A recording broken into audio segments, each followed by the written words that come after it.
What's up, sports bettors? So, kind of wanted to go through some of the bets we have on for today, and we're going to look through some new ones as well, of course. So, we got kind of as a recap of plays we've given out on YouTube. We have in a parlay with which the first leg cashed yesterday, under 48 in the Eagles Commanders game. We got the Commanders on the point spread, and we have the Patriots team total over 20.5. I like all three.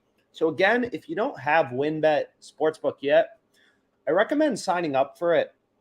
And the reason I recommend signing up for WinBet Sportsbook, what makes it really cool is what you'll notice is on a lot of lines, they're offering minus 102 juice.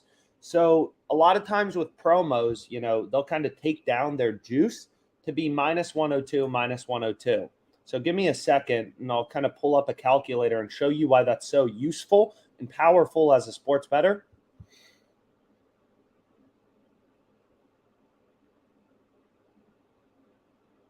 And the reason it is let's go back here.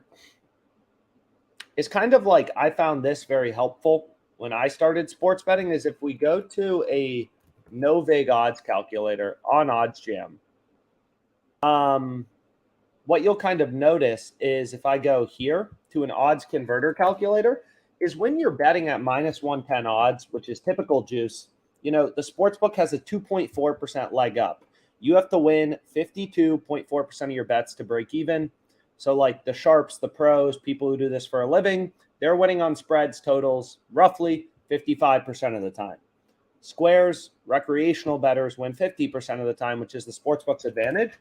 At minus 102, you only have to win 50.5% of the time, right? So the sportsbook's advantage on you is very small, right? This is very low vig, low juice, which is why there are so many good bets, right?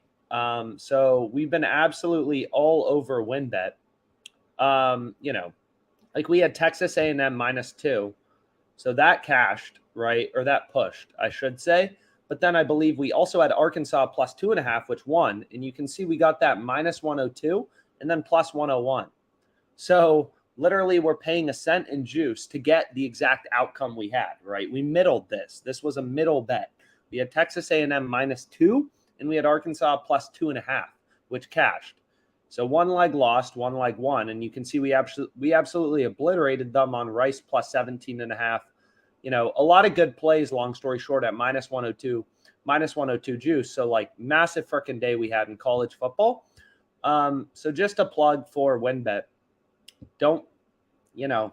Just telling it how it is. This is definitely a sports book you want to take advantage of. Now, in terms of promos for today, not a ton out there. This, I couldn't find any in the last video. Good first TD score boost, but NFL parlay token, pretty easy if you haven't used it already. What you can do is just go to the EV page. Like it's pretty simple. Select every sports book or just select Caesars, actually, I guess is what's optimal.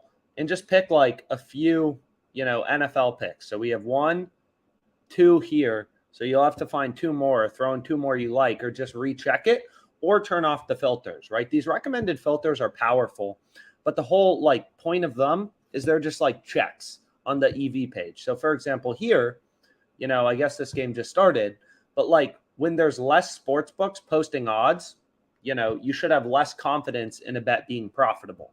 So what I mean by that is what OddsJam is all about is using all of the data in the market to find sharp bets, right? Like using data to find profitable bets. The only intuitive way to make money sports betting. This is what the pros do, what the sharps do, using data, treating every bookmaker as an independent data point of what the line should be, and using these odds to kind of inform your betting decisions.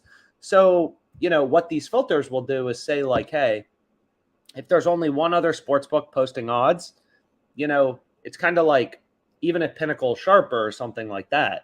It's maybe you just have less confidence in a bet being profitable if there's only one data point of what the odds should be or 2 data points as opposed to 10.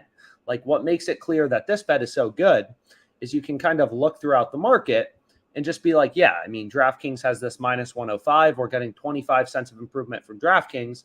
And then Pinnacle is a very sharp, bookmaker, especially for soccer. We're getting 20 cents of improvement. Like, this is definitely a play we want to be on Caesar Sportsbook, right?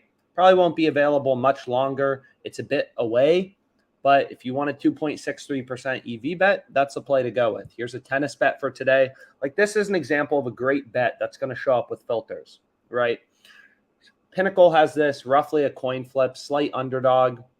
DraftKings has this roughly a coin flip, slight underdog, but Bet Online, a pretty sharp sports book, has it favored. So this bet looks plus EV to DraftKings' market with the VIG removed. To Bet Online, it's definitely profitable because they have this juice towards, Manar. And then this bet looks great to Pinnacle. So this may be an example of a play, we want to dabble with today. So what we can do is we can just be like, okay, this is the first play we'll go with. And I'll hit this on the live stream.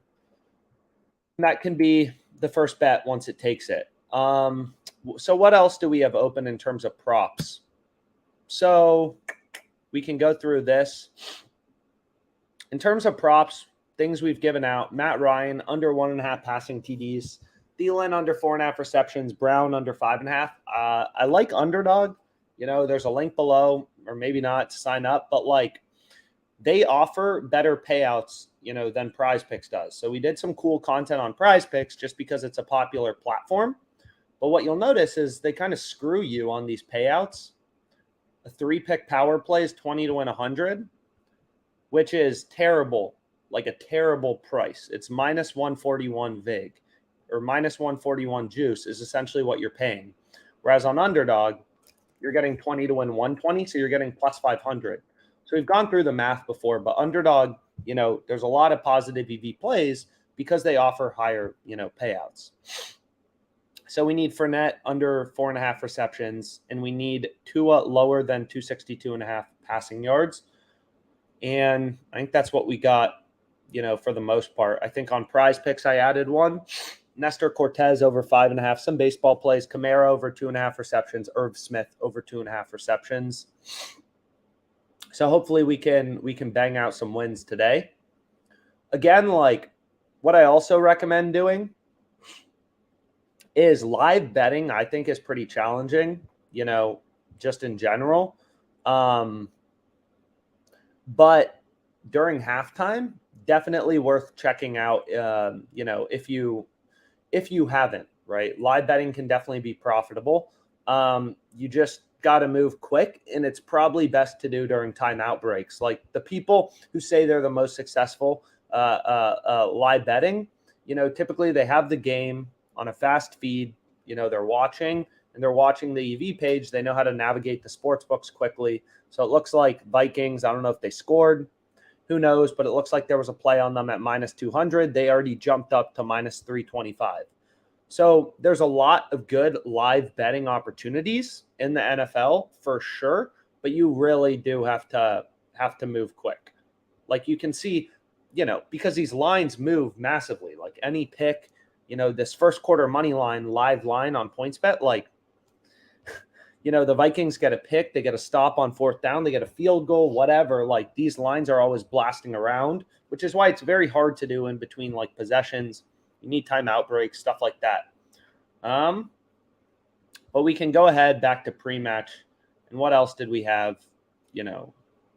What else is available we can take a look at. So let's get rid of the books we don't want to use. But live betting, there is money. Long story short, very stressful, very hard to do.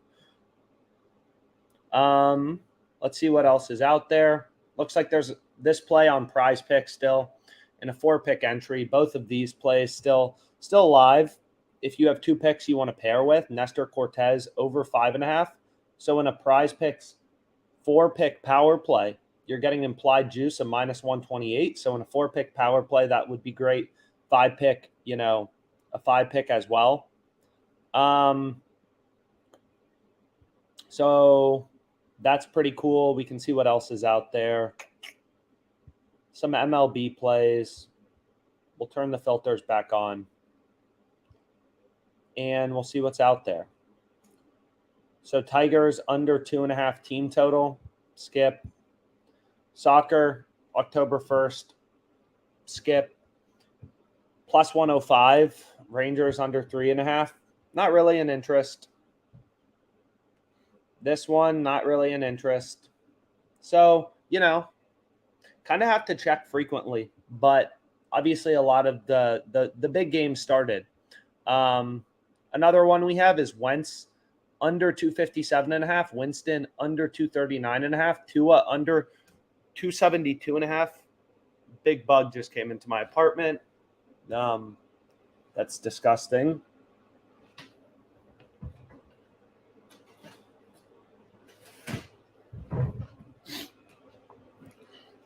So what we ended up taking was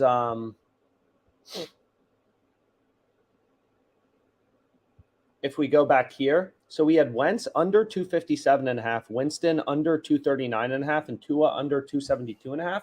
Is we middled this with Prize Picks, because what was very interesting about Prize Picks is they opened lines.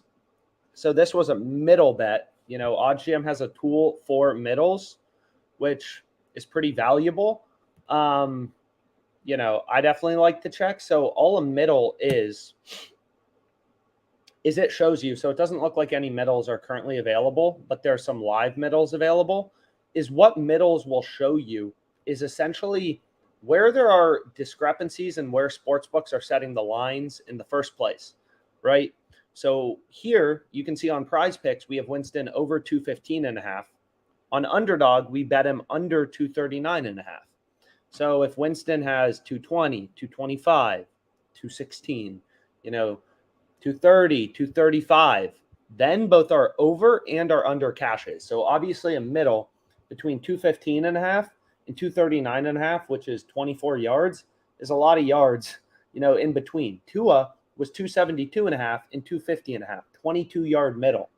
So obviously what I'm hoping for, the reason I played it, is I believe, that gap between 250.5 and 272.5 is worth paying the vig on both the over and the under, right? Because obviously, his distribution is kind of centered around having between 250 and 270 yards. So there's probably a 20 something % chance he ends up between 250.5 and 272.5. So kind of using data to find these sharp profitable bets.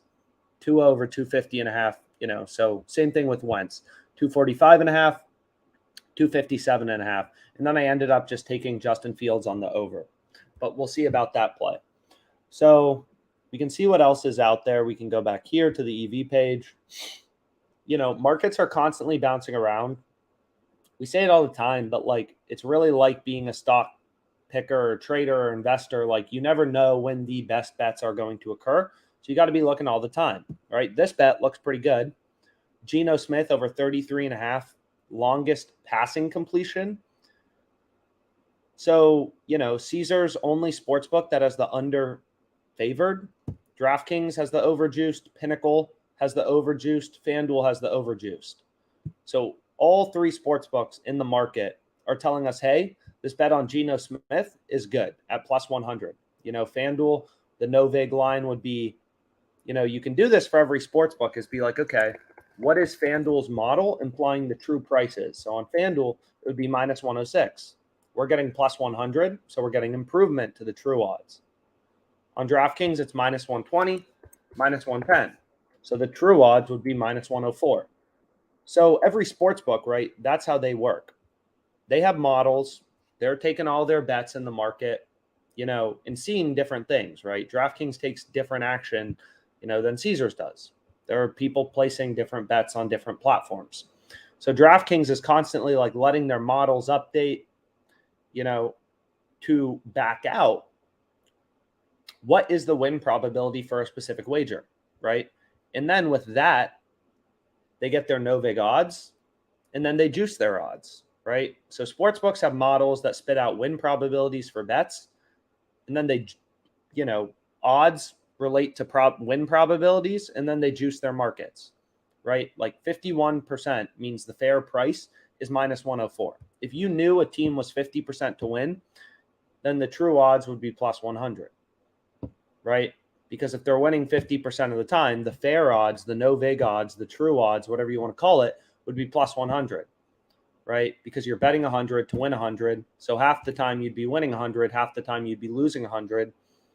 So over the course of the long run, 50% of the time, you're winning, you're losing, your net profit would be zero, right? Which is why, if you go to an odds converter calculator and you put in 50%, you see the true odds is plus 100. But the sportsbook doesn't give you plus 100, right? What the sportsbook does is they take their market, right? They take the no vig line and then they add juice, which is how they make money, right? WinBet doesn't charge us a fee.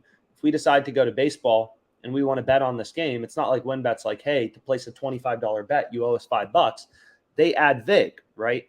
The plus number is less than the minus number for every market. That's the vig. So what you have to do is remove the vig to see the true odds according to that sports book, right? So here it's like WinBet. They have the over juiced minus 120 in the Cubs game. They have the under plus 100. So we obviously know they think the over is more likely to hit because they're giving you worse odds on the over. And you can quantify that mathematically. According to WinBet, the over is 52.17% to hit, which implies a true price of minus 109. So according to WinBet, the true price for over 8 in this game is minus 109. So if we could get this bet at plus 100 and we thought WinBet was smart, we'd want to bet that. So this is kind of how the pros think about it. The sharps think about it, right? They look at every sports book. It's the easiest, most rational way to make money sports betting. You're just using market information, right, to back out value bets, right? Bets that actually have a mathematical edge. And then you just have to deal with variance. You have to deal with understanding that not every bet's going to win. And, if we bet on Geno Smith and his longest passing completions is 2 yards, and this guy sucks or he gets injured in the first quarter, it doesn't mean it was a bad bet. It just means the bet lost, right? So, if you start investing in the stock market tomorrow because everyone tells you investing is good advice or that you should invest in the market, and the stock market crashes 4%, it doesn't mean you're an idiot. It just means you got unlucky, right? So, but over the course of the long run, it'll go back up. So it's same thing with positive EV betting. Your goal is just place as many bets as possible. Some bets are going to win, right? I knew I wasn't going to win every bet yesterday. I had a lot of middles on, a lot of stuff like that. Arkansas plus 2.5. We got lucky with having that middle, but we got screwed in the Washington State game. They should have won that game, in my opinion. Got screwed, here with the Florida-Tennessee under, but other bets win, right? So it's kind of understanding that when you have an edge, you're going to make money over the long run. And what's really cool about Odds Jam or sports betting and sharp sports betting in general is these returns on capital. Once you understand the math, they return quickly. This bet has a 1.75% profit margin, and you're earning that return on capital in a day. This game starts in an hour. So in 4 hours, you're earning a 1.75% return, right? And this bet may lose, but if you were to place this bet, every positive EV bet with a 1.75% profit margin over the course of the long run, your average return per bet would be 175 for every $100 bet, right? So it's kind of like people say, oh, the stock market goes up over time. That's why you should invest, right? Doesn't mean if you look at the last 365 days, it's going to be up exactly 8%. But over the course of the long run, it goes up 8% a year. So it's same with positive EV betting. You don't win every day. Yesterday, we crushed college football. Texas plus 7 was an absolute hammer at minus 102 odds. So we had Texas Tech plus 7, Texas Tech plus 5. Obviously, they won. We had Texas minus 6.5. So we had some middles. We had some parlays. And, overall, we did quite well. Notre Dame, 995 to 5.3K, all positive EV bets, very simply using the positive EV page. San Diego State plus 3, James Madison, UCLA. So you can see good win streak here. Fantastic win streak.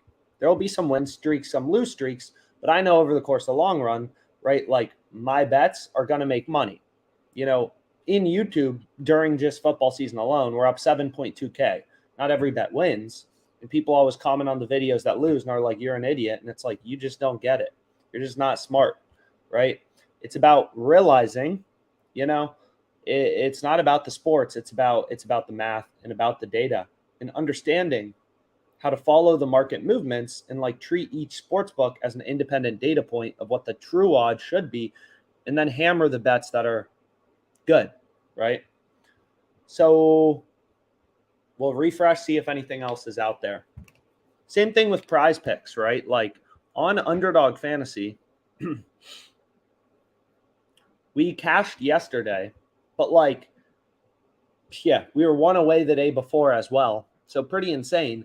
But when you're placing a 5-pick entry on Underdog Fantasy, you only need to win 1 out of 20 to break even. So if you're winning 5-pick entries on Underdog 10% of the time, you're super profitable, but you still only win 10% of the time because the payout is $500 to win $10,000. So this bet was incredible and it lost, but the payout justifies the bet. Like we're usually going to be losing on Underdog Fantasy because we're betting at plus 1900 odds, right? It's not like we're going to win half of the bets at plus 1900 odds and become billionaires overnight, right? All of the bets have an edge, and we're going to make money in the long run off this platform, but there will be a lot of variance because the payout's so high and the likelihood of winning is so low. So you need to place a lot of 5-pick entries plus 1900 odds to kind of see those returns compound. So let's see what's out there.